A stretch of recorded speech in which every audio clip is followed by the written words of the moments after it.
Hello friends, जय जगन्नाथ। अंधारुआ सची राउतराय। महाकवि सची राउतरायଙ୍କ जन्म 1916 मसीह खोर्धा अंतर्गत गुरुजंग गाँव में।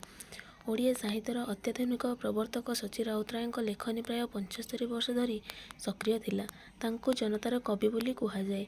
ओडिया और इंग्राजी से 40 रु अधिक पुस्तक रचना कर 1988 मसीह कटकर श्रीरामचंद्र भवन में ओडिशा ग्रामवासी पक्षरु तांकु महाकवि उपाधि प्रदान कर तांकर अधिकांश काव्य उग्र साम्यवादी चिन्ह स्पष्ट बारी हुए। एवं आम देखा विषय वस्तुर माने जाओ विषय वस्तु उपर जो आलोचना से देखा। पहली थिला गाँवर एक निम्न श्रेणीर कृषक परिवार रे तार थिले से निजे और तार स्त्री गेली बो प्रतिदिन बड़ी भोरू गेली बो उठी गाँवर टांग टाकरा गोबर पाट बोली संग्रह करे एवं पहली सही गोबर खत को तार जमी रे सार आकार रे दिए। पहली मध्य शीत ऋतु रे हाड़भंगा शीत और खरा वर्षा को भ्रूक्षेप न करी जमी खंडक लागी पड़ी थाए।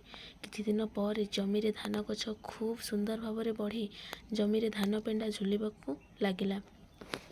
सेदिन पहलीर आनंद कहिले न सरे। सेही जमी रे गोटिए भाड़ी तैयारी करी मार्गशीर मासर सेही हाड़भंगा शीतरे हेसटिए घोड़ाई होई बसिथिला।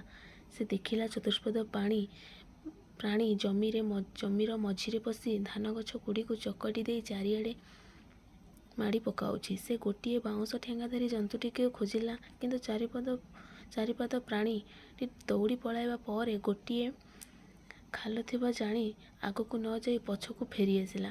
फल पहलीर एक विराट ठेंगा पाहार ताहार ताल उपरे जाई बसिला एवं ताहा फँ फँ निश्वास छाड़ी प्राण विकल रे जाई गोटिए कंटा बुदारे पड़गला।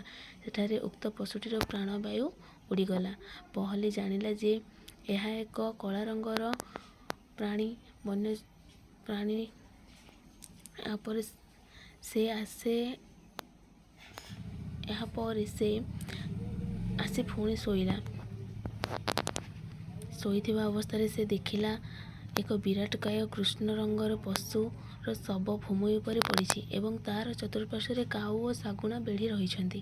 गोटे क्षुधार्थ शागुणा से मढ़र नाभि पाखरे थंट पुराई एवं कहीं जड़े व्यक्ति पशुटीर चारि घुरा को हाणी देइछि।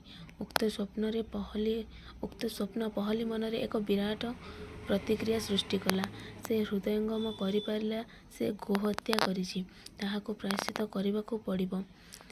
एही विषय रे गाँवर पुरोहित निकटरे कहिबारु गाँवर पुरोहित कहिले जे ताहाको 3 पाद पाप लागिछि। पुरुषोत्तम क्षेत्र को जाई मुक्ति मंडप रे प्रार्थना कले से उक्त पापरु मुक्ति पाइबो। प्रायश्चित न करिबा जाए से दांतरे तीरण धरिबो एवं कथा कहिबो नाही बोली पुरोहित निर्देश देले। पुरोहित निधि मिश्र नाना विधि विधान बाहर करी ताहाको चित्र रे देखाई देले। गोहत्या करिथिबा व्यक्ति माने मृत्यु पर किपरि जमदूत मानक द्वारा अति निर्मम भाव में दंडित हुअନ୍ତି। पद्म पुराण रे चित्र देखी पुरोहित ठू कथा शुणी पहलीर मानसिक अवस्था उत्कटतर हेबाकू लागिला। से पद्म पुराण रे कथा शुणी दिन रे बिलिबिली हेला आइला हेई आसिला। सेही दिन ठारू पहली लोक मुखरे अंधारुआ नाम रे परिचित हेला। निज स्त्रीर रस खड़ू एवं घरर बासन कुसन बिकिकी 5 टंका धरी पुरुषोत्तम क्षेत्र मुखे यात्रा कला। एकाकी सुनसान रास्ता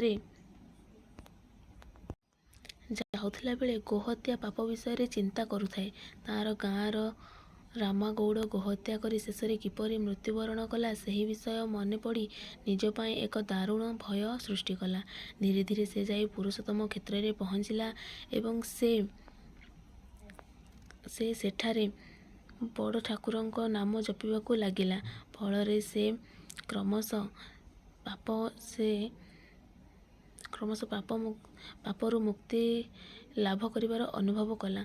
बेकरे हाड़माळ कुष्ठ रोगी मध्य बसी मासे 21 दिन पर्यंत से पुरुषोत्तम क्षेत्र रे अतिबाहित करिछि। मासे 21 दिन पर से पंचगव्य होइछि बोली मुक्तिमंडपर ब्राह्मण भोजन कराई दक्षिणा देई सेमानंको पाद धूଳି नेइछि। ब्राह्मण गोसेई मानंको पाद धूଳି नेई से निजको पापरु मुक्ति बोली मने करिछि। ताहा मनरे अपूर्व आनंद सृष्टि होइछि। से महाप्रसाद और निर्माल्य पानी नेई घर को आसिछि।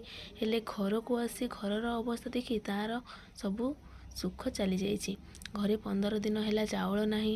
ହାଣ୍ଡିଶାଳ ଘର କାନ୍ଥଟି ଭୁଷୁଡ଼ି ପଡ଼ି ମାଟି ଗଦା ହୋଇଛି। ଜମିର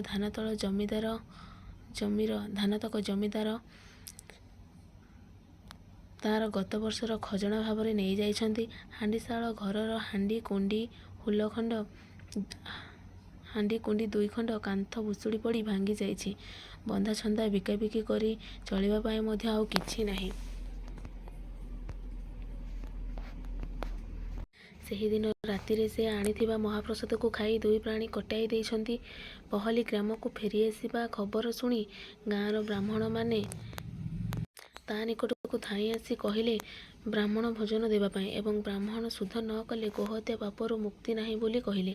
ଏହି ସମୟରେ ଜମିଦାରଙ୍କ ପ୍ରିୟଦାସୀ ଦୁଆରେ ଆସି ଠିଆ ହେଲା ଏବଂ ଗତ ବର୍ଷର ଖଜଣା ଦାଖଲ ନ କଲେ ଜମିଦାର ମୋକଦ୍ଦମା କରିବେ ବୋଲି କହିଲା।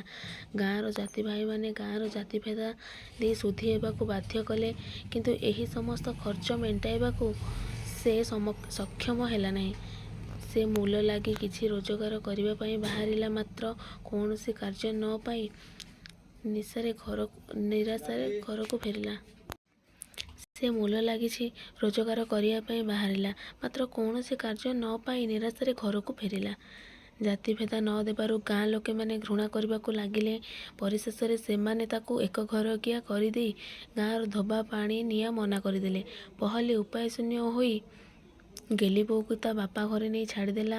ନିଜେ କଷ୍ଟେ ମଷ୍ଟେ ଗାଁର ସେହି ଭଙ୍ଗା ଘରେ ପଡ଼ି ରହିଲା।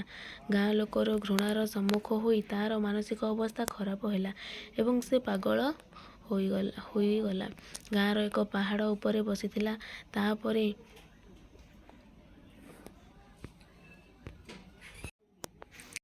କହୁଛି, ହେଇ ଆଇଲା କେଡ଼େ ସିଂହ, ଖାଲି ସଁ ସଁ ହେଉଛି। ମୁଁ ମରିଗଲି ସାଆନ୍ତେ। ଦିନକୁ ଦିନ ତାର ମାନସିକ ସ୍ଥିତି ବିଗିଡ଼ିବା ସହ ତା ଦେହ ମଧ୍ୟ କ୍ଷୀଣ ହେବାକୁ ଲାଗିଲା।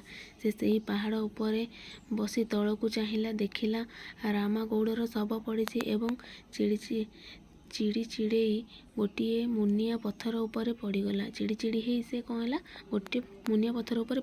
ଫଳରେ ସେ ଛଟପଟ ହୋଇ ଶେଷ ନିଶ୍ୱାସ ତ୍ୟାଗ କରିଛି।